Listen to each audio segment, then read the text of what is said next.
I'm back. Well, what have we got today? Well, it's something new and something different.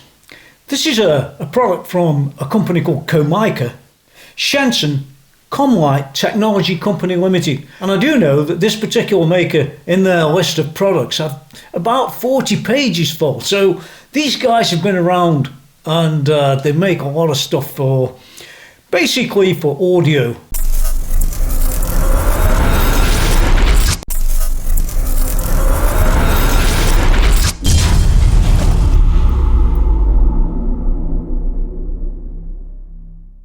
This interface, this is called a COMICA LinkFlex AD5, and it's a feature-packed audio interface that can work from battery as well, so you really want to take a look at this one.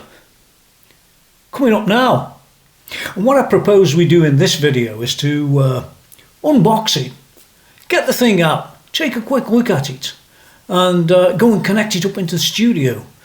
Now you can use this audio interface for lots of different things, including, whether you're recording guitars or whether you're actually filming like I am. There are 1,000 uses. I'm sure you can think of more of them than me. And one thing I do want to say is COMICA, or COMICA, depending on where you come from and how you say that sort of thing, they did send this to me to review. So do understand, I didn't actually buy this unit. Sometimes people send them things. But nevertheless, this is an absolutely genuine and real review. And if I find things that aren't the way they should be, well, as some people know, I always tell the way it is. But nevertheless, let's get this thing out of the box. Let's get nice and close to it and see what we've really got, because it's all interesting stuff. So let's take a look at what's going on inside this unit. Or should I say inside the box. We've got the unit itself. Looks pretty awesome. We'll come back to that. We've got some documents inside.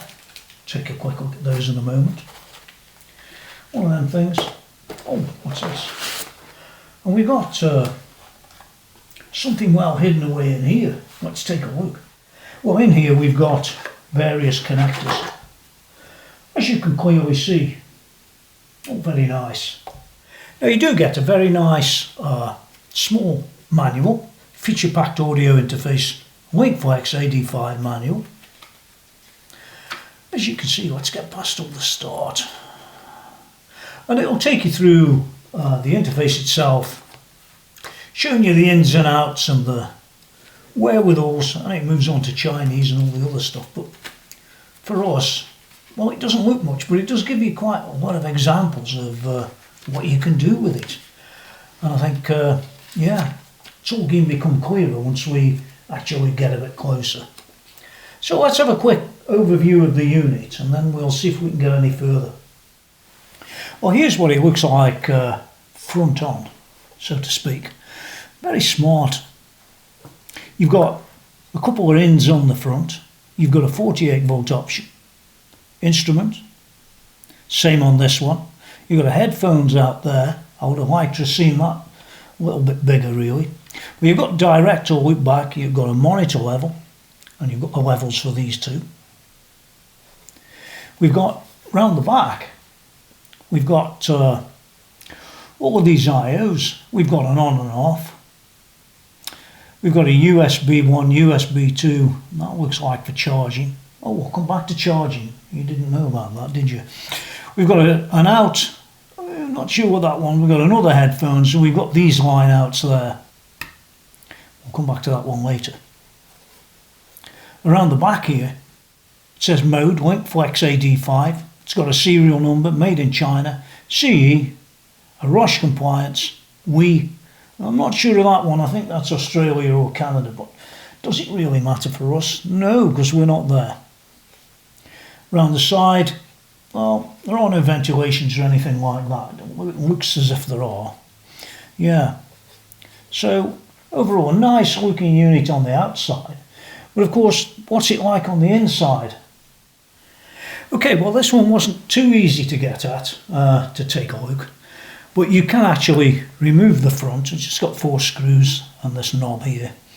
and you can take a look inside at the quality and that sort of thing. So let's just flip this back if I can.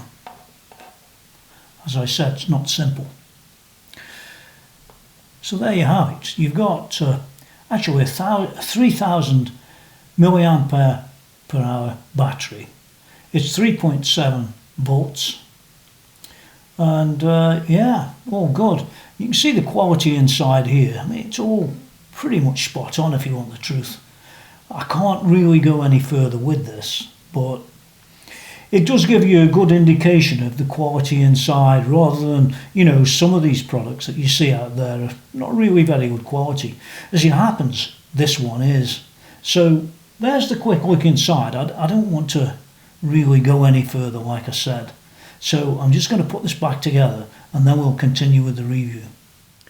Well, there's a quick look at the inside of this unit, and it's quite impressive. You can't really see that much in there, to be fair. But you can see the quality, and I think that no matter what device you want to look at, if the quality isn't inside, it's not going to be outside either. And if that quality isn't inside, well, how can you relate to the sound quality? You know, it becomes a bit hazy, doesn't it? But this one seems to be, well, quite nice inside. Shorter inside than often what I tend to look at, but you get the idea. So there's not a lot to complain about inside for the quality. So that's important. What we'll do is we take a look around the front and the back, and then we'll whip across to this screen in a close-up situation and show you how it operates. There's quite a lot of features in this, and bear in mind, look at its small size. I mean, what can you say? So let's have a close-up of the back and the front, and we'll go from there. Okay, well, around the back, all of the various connections around the back. These are really tending to be outputs, if you think of it like that, but they're not all outputs. So, well, let's run through them quickly. We've got a power switch and a language switch, so you can have this unit in two different languages. One would be English and the other one is actually Chinese, so depending on how you use that switch, depends which language you get. So if you buy one of these and it comes up in Chinese, well, you'll already know where to go for the answer, won't you? You've got a tiny little battery logo on here, but as you saw inside, this unit's got a battery in it, so I might as well tell you now that it's portable, and it's portable for some time, but we'll come back to that. Well, there's where you charge the battery, and it's all nice and straightforward. It's great to see that it's a USB-C as well, rather than some of these older things that you see floating around. Now, looking at this section right here, these two ports here, what you've got is this is USB port 1 and 2, and that's to connect phones or computers to the input-output audio signals via the 2-in-1 audio cable. You do get the cables with it, by the way, and I did show you those briefly. Phones and computers can route audio signals to the AD5, and the AD5 can achieve the digital output of audio signals from both phones and all computers, and in 1 and 2. Yeah, all very nice and straightforward. If I look at the next one, that's these two here. What you get with these are 3.5mm ports. There's port 1 and port 2. If you want to connect phones to the input or the output audio signals via the 3.5mm TRRS audio cable, phones can route audio signals to the AD5, and the AD5 can achieve analog output of the audio signals from phones and in 1 2. Yeah. Now if I look across at the next one, well, it's pretty obvious what it is because it's got a little headphones on it. And that's exactly what it is. It's a headphone monitor, TRRS headphones to monitor. There it is. Move along to the end, these two here. We've got a right and a left. Nice to see 6.3 outputs. So basically, connect them to your monitor speakers. Ours for the left, ours for the right, but you knew that. And lastly, there's a tiny little hole there, which is basically, it's a reset hole. in case it crashes at any time. It probably won't, but well, there's the hole just in case it does. This is the input side of things, and very nice it looks too. Anyway, you've got from this side, this first one here, this is basically a 6.35 TRS instrument. An XLR microphone can be connected to the AD5 through the input ports in 1, 2. In recording mode, in 1 stands for the left channel and in 2 stands for the right channel. There they are. You've got a couple of options down below. You've got a 48 volt supply if you want to use a mic that needs 48 volts, and you've got an instrument button there on both of them if that's what you need. Now the thing is about it makes them very flexible because you've got all these various types of connectors. Most people have seen these before, but just in case you haven't, you can use a 6.3mm in the center, and you can use the regular microphone cable around the edge. Yeah, all very nice. Here's the volumes, or the increasing gain. I'll call it that, call it what you want, but gain control knob sounds right to me. What more can I say?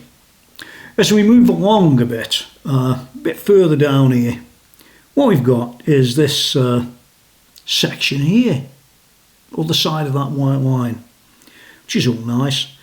So we've got, yeah, another monitoring port right there. See it? We've got this one here, this button here that says direct, and that's a monitoring mode switch. You can turn it on or off, and that'll give you, it's like a direct monitoring mode. The AD5 will route the audio signals from 1 and 2 in directly to the monitor out and headphones with 0 latency.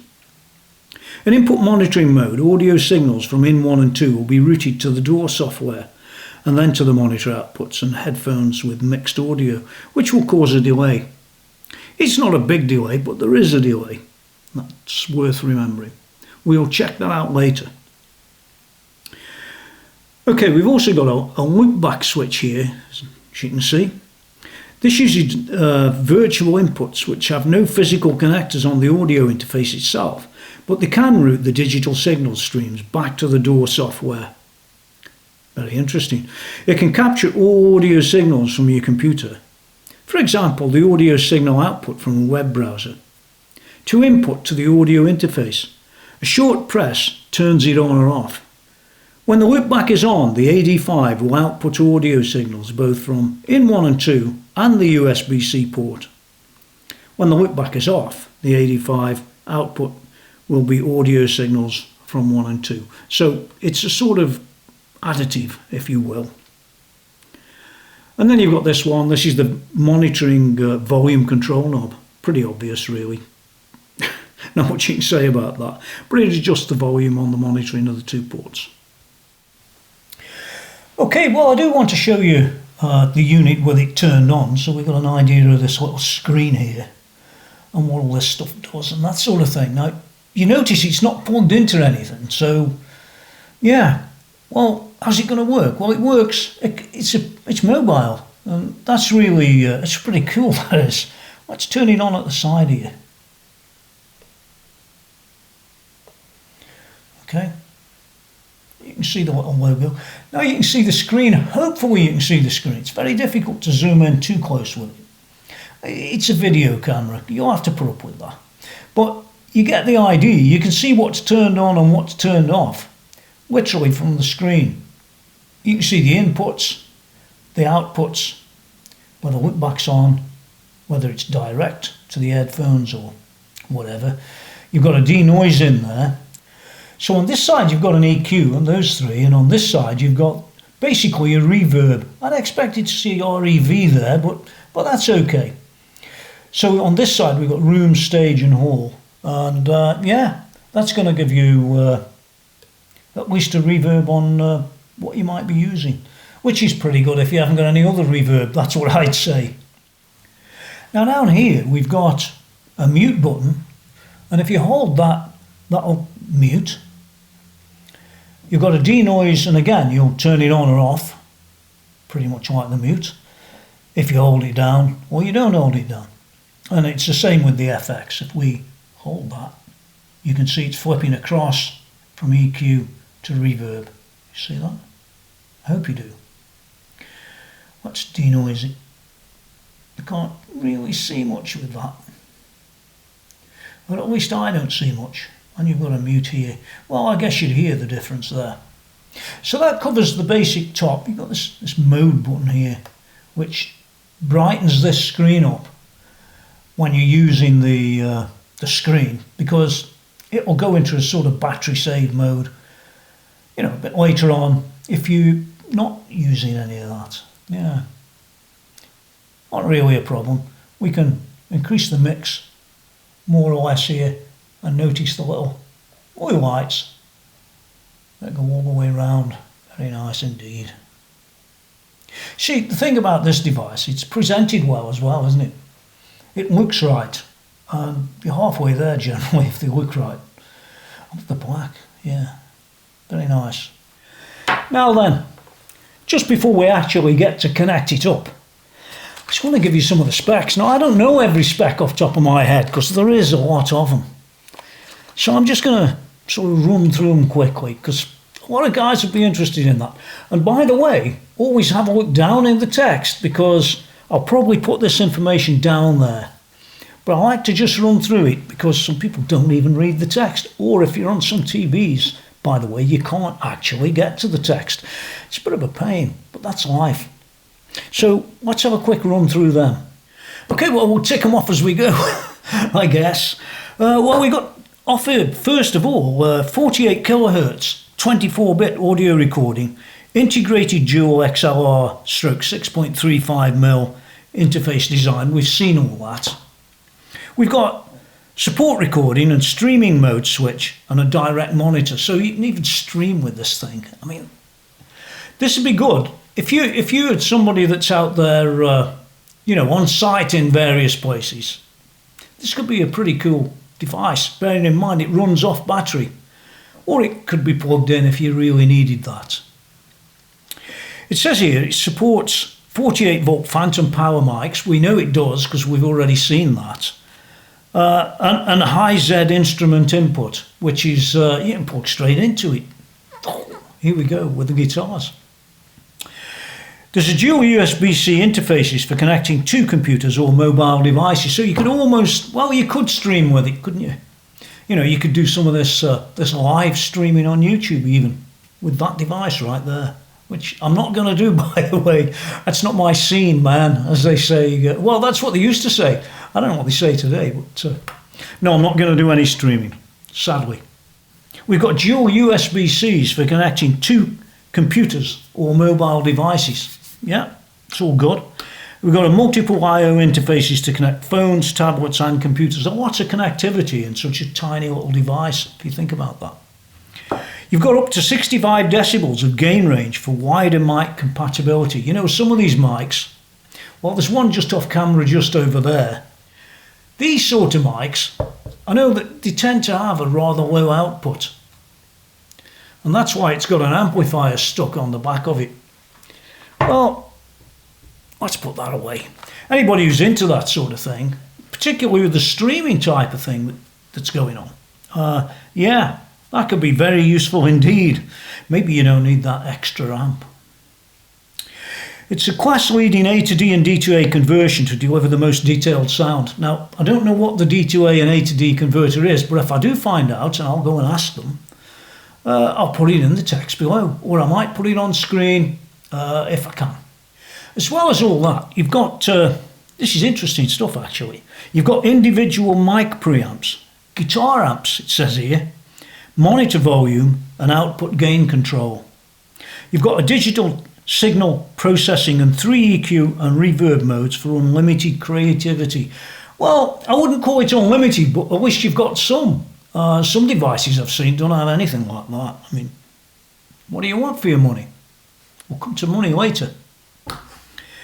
It's featured with a loopback for sampling, streaming and podcasting. It keeps coming back to the streaming and podcasting stuff, if you get me.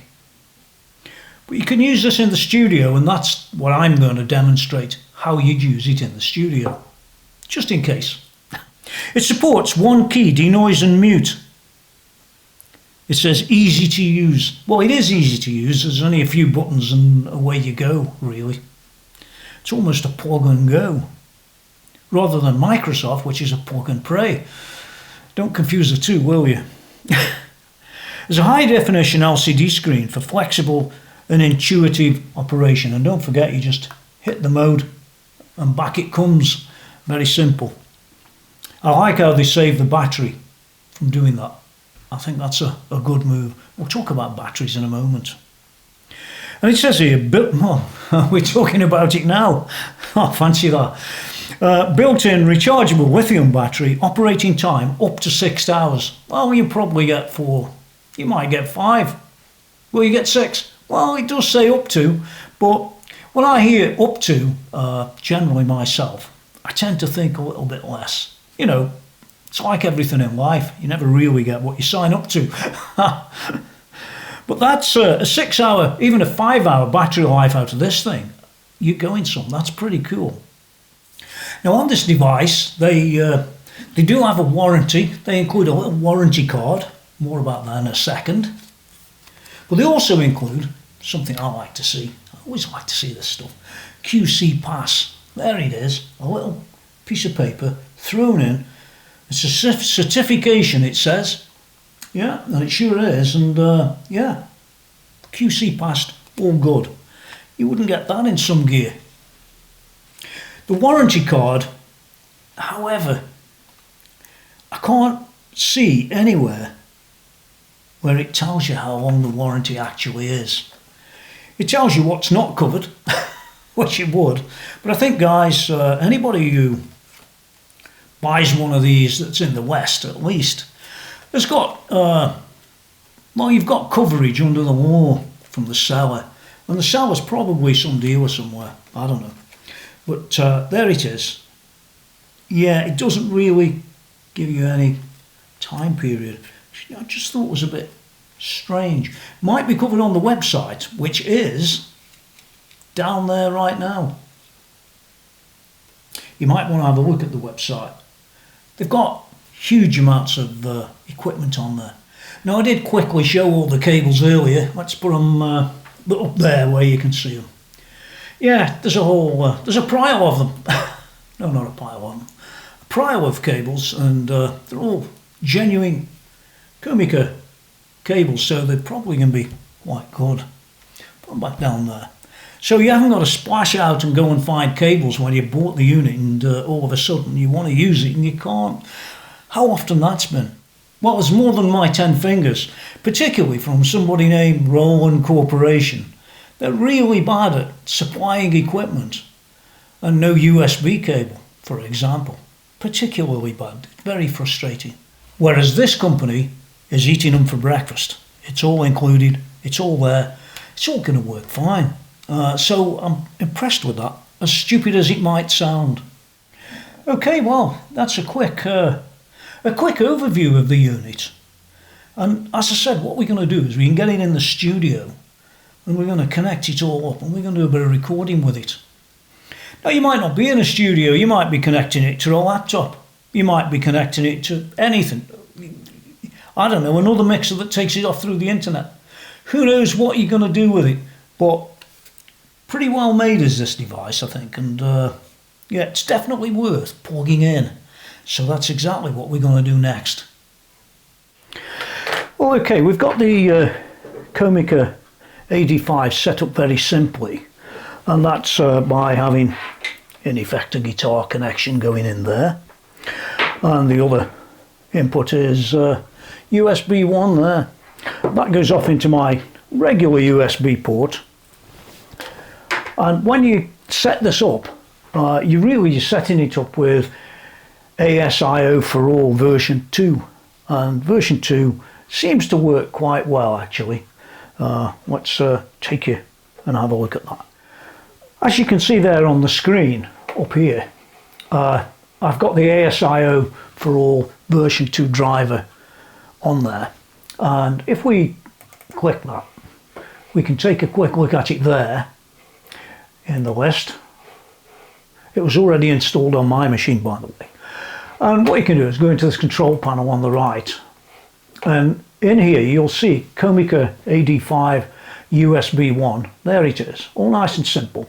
And it was set to Studio Live 32 previously, so I just flip this down to the right interface and put that away basically, and then you can sort of open your application. You can see, if you look very carefully, up in that corner, let me grab the lead and just bang it around a bit, you'll see that there's input going on there. All very nice and all very simple.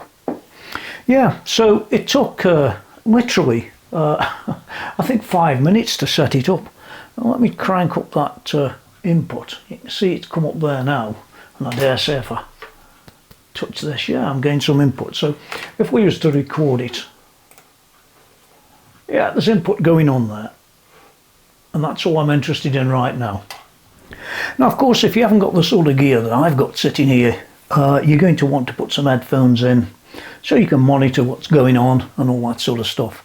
And yeah, I'll probably put some in and just play something nice and clean just for now, just so that you've got some idea of what's going on the front there. Brighten that up a little bit. You can see it all going on. Yeah, very interesting. Well, here we are. What I really want to do is to show you that there's some input. Just a question. You can see the output, you can see the inputs fluctuating a bit, but I wouldn't worry too much about that.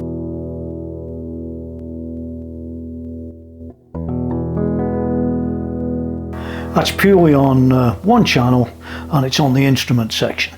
Now it tells me it's set up for room there on the reverb. Let's move it across to the next bit.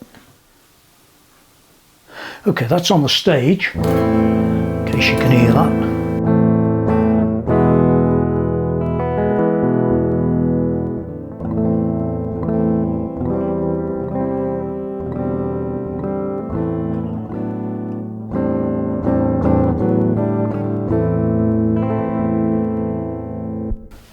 And let's move it across to hall. That's the hall, might be nice.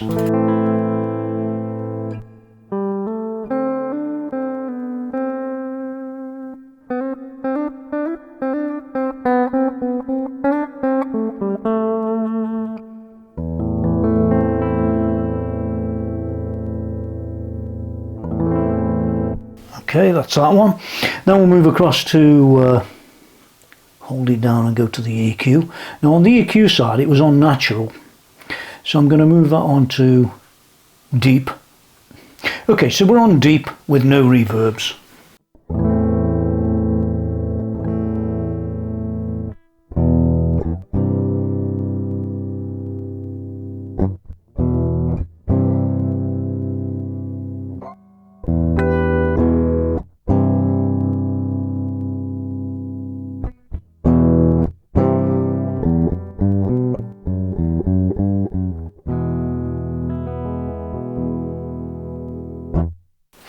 Okay, we'll move along to, well, it was unnatural really. I'll do a bit again.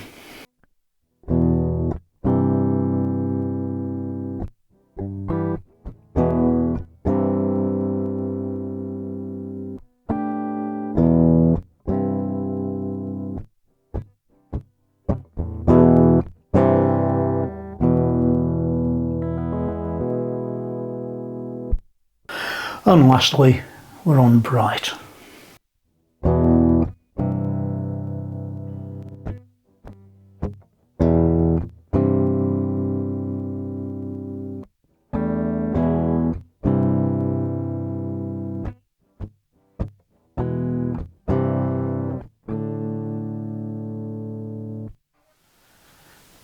Okay, well, I've turned off the denoise now. So whatever you might see is whatever you might see, or hear, should I say. So just have a quick listen at that.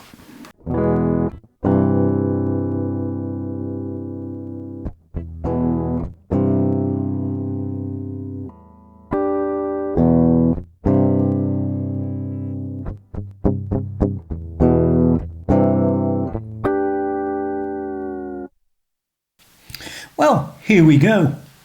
What do I like? And what do I dislike? Is there anything that's not really very good? Is there anything that's wonderful? These are the questions you might have, especially if you've got one in your hand and you were considering buying it. Well, what I like about it, first of all, really above most other things, is the fact that it's mobile, it's portable, it runs off a battery if you want it to. As you might see on the screen now, if you're running one of those things, you know, those Rodes, the one on screen's like an older one now. Sure, it's got 8 channels and it is what it is. It costs a lot more than this device in my hand. And well, that's all well and good. It is, depending on what you want to do. This has probably got some more uses to it than what that might have, because that's fixed, or for the most part it's stuck in here. That's a whole other story. You could take this out on the road. You can do so many things with it, whether you're recording to a camera, as I said earlier, or whether you're recording to some PC or even to your phone. Believe it or not, you can record to your phone. That's pretty awesome, really, for what it is. That's one of the features that I really like. And the fact that it will run for up to 6 hours, that's really powerful. Well, it is where I come from. I don't personally have a use for it, but I can really see what that could do for some guys. Well, what else do I like? I like its build quality. Build quality is very good, and the feel on these knobs. Obviously, you're there and I'm here, but this is like high quality control. It's not junk stuff. You can just feel it. It really is nice. And I think that runs through whether I'm clicking these buttons or anything else on this unit. It feels really nice and well made. I can never overemphasize that in any of my videos. I'll pull them all apart and show you what I find, and what could you ask for in that respect? What you wouldn't want is, you know, to buy some device that might look great and in 6 months' time or 9 months' time, well, sadly, it stops working, and then you've got the rigmarole of trying to get it repaired under warranty or whatever. I like that this little device, this tiny little device, has got 3 EQs, deep, natural and bright, and it's got 3 reverbs: room, stage and hall. Now if you put in a guitar in there and it can handle the guitar, which they said, that's pretty useful, or it can be pretty useful depending on what you're recording at. You know how it goes with this stuff.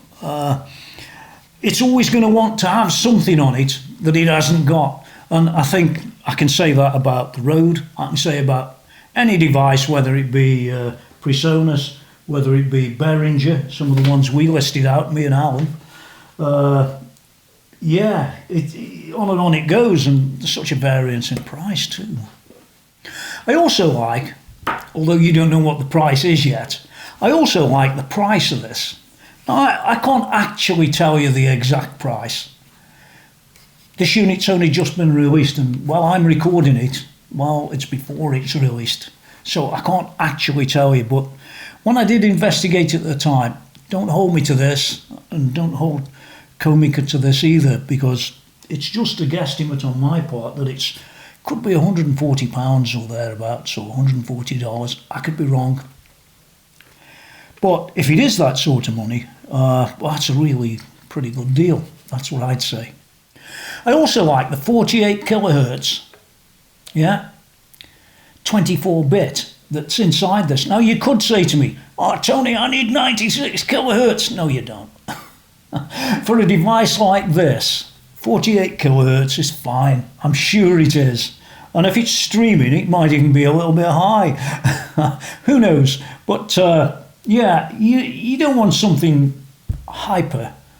Imagine the streaming and the file sizes and the rest, 96 kilohertz when you're out on a site and into a little... It's not the answer. So 48 kilohertz, 24-bit, I like that. I think I did say I like the battery life. Well, irrespective, I do like the battery life. I also like these on the front, these type of multi-connectors. See, I'm a 6.3 guy, aren't I? 6.3 mil, or quarter jack as they used to call them. And for me, them are useful. I'm using mics as well all the time, so again, for me, them are useful. It's got an instrument choice or a 48 volt choice on both of them. For me, that's extremely useful. They're on the other type of products over there, the likes of Rode and the rest, but those devices cost a lot more, and it's not aimed at the same exact market, and that's how I'd put it. Yeah, so for me, well, that's stonking. Well, is there anything I don't like? Well, I'm sure there will be. I could name a few. Well, here goes. There's not many, but there are some. The first thing I don't like, it says there, for reverb, R-E-B.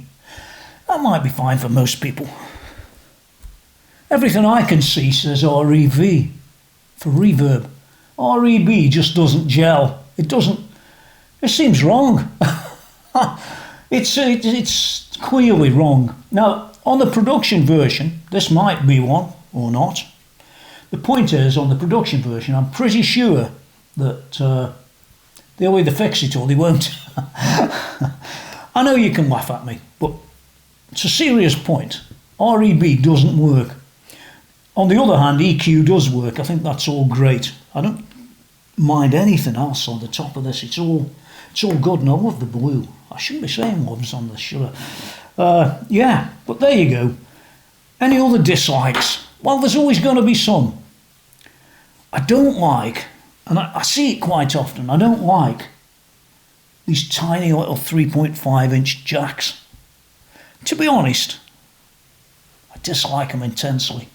You do see it on devices where there's not a lot of space, and I understand why they do it. But listen, this thing here is not professional. Not in my opinion. It might be professional when it gets to the camera and there's no choice, because Sony didn't put a 1/4-inch jack on either. Well, they wouldn't on a camera like that you can't see and I can. But it's across the back as well. Look, they've got some proper sized connectors, I'd call them, and they've got some that are really same old, same old. For me, personally, I dislike them. I'd love to have 6.3 connections along there. That's all there is to it. Yeah. The fact that it's got a USB-C is one of my likes that I didn't mention, but compared to Roland Boss, Roland, oh my God, they're living in the past. I think they're updating now, but that's only because Europe, I think, is making them. Oh, how good's that? So, what else do I dislike? Well, to be honest, there is one thing. Now, I'm not here to slag off companies. It's not what it's about. But they asked for my opinion. My opinion says this warranty card isn't really right. I mean, it talks about this warranty does not cover A, B, C, D and E. It talks about this warranty is void if. Well, mine's void because I've had the lid off. But I don't care anyway. And other than that, it doesn't actually tell you much of anything. No.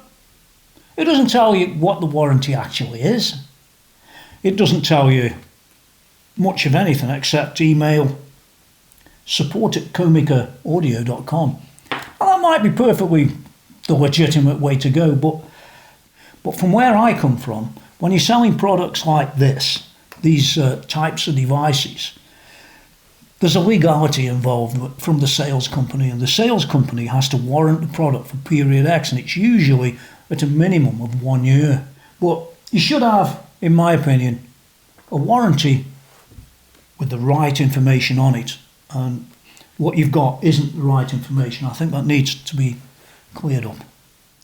So Tony, what sort of score would you give this thing? You know, out of 10. How would you rate this thing compared to all the stuff that you've tried or used? Out of 10. Well, to be honest, I like this one. I'd give this one, it's going to be a 9. It wouldn't be a 10. Really, what's detracted me a little bit is that the warranty document I don't think is right. I think as far as the product's concerned, it's you've got to take into account the problems with the 3.5-inch connectors because, well, a lot of people use them. Even the camera, as I've said, uses 3.5-inch connections or USB-Cs or, but they do include even the old-fashioned USB. So, that aside, I'd give it a 9 out of 10. I wish the documentation would have said exactly what you get by way of warranty. And if that varies per country, well, you could even say so. But I think it's important to have great warranty on a great product. And that's what this is. It's a pretty great product. It worked well in the studio when we were setting it up and messing around. So I'm happy with that section. I'm happy with its use. Although I didn't actually stream it because I'm not really a streaming type of guy.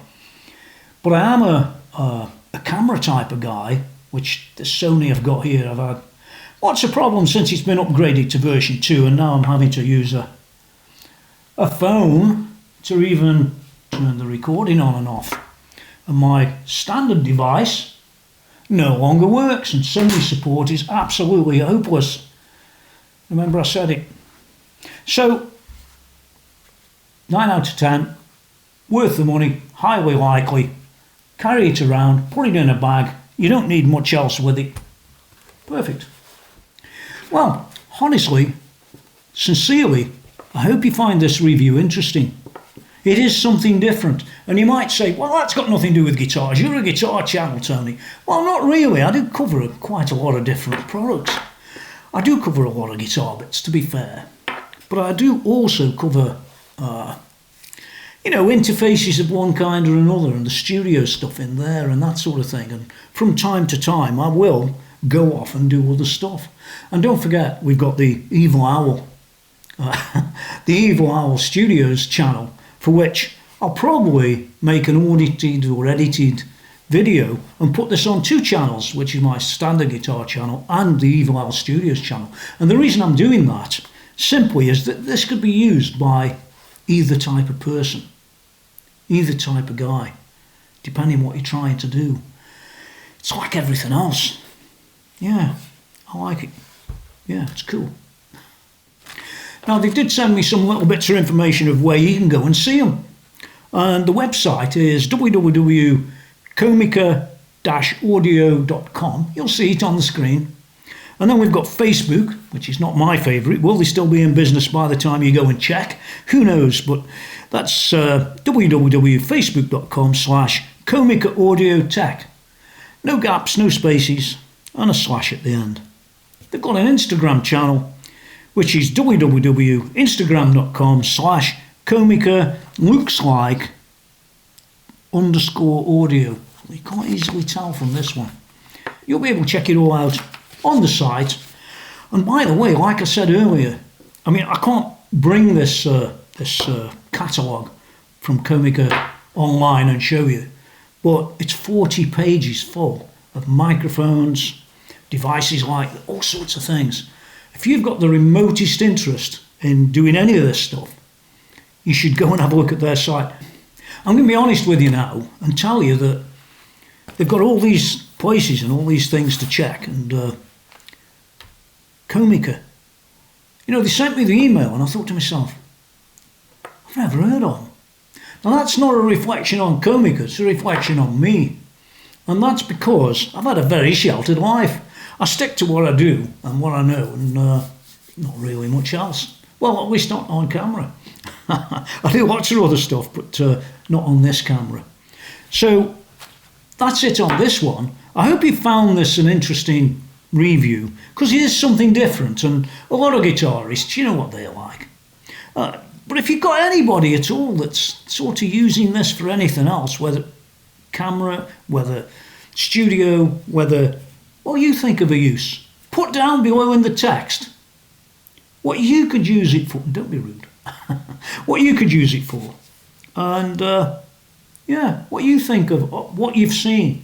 I mean, it's difficult unless you've got one in your hands, but yeah, I wouldn't tell you it was any good if it wasn't. Don't forget to visit www.tonymackenzie.com, where this isn't on there, and a lot of stuff isn't on there, but there is also a lot of stuff on there that you might be interested in. Now get out of here.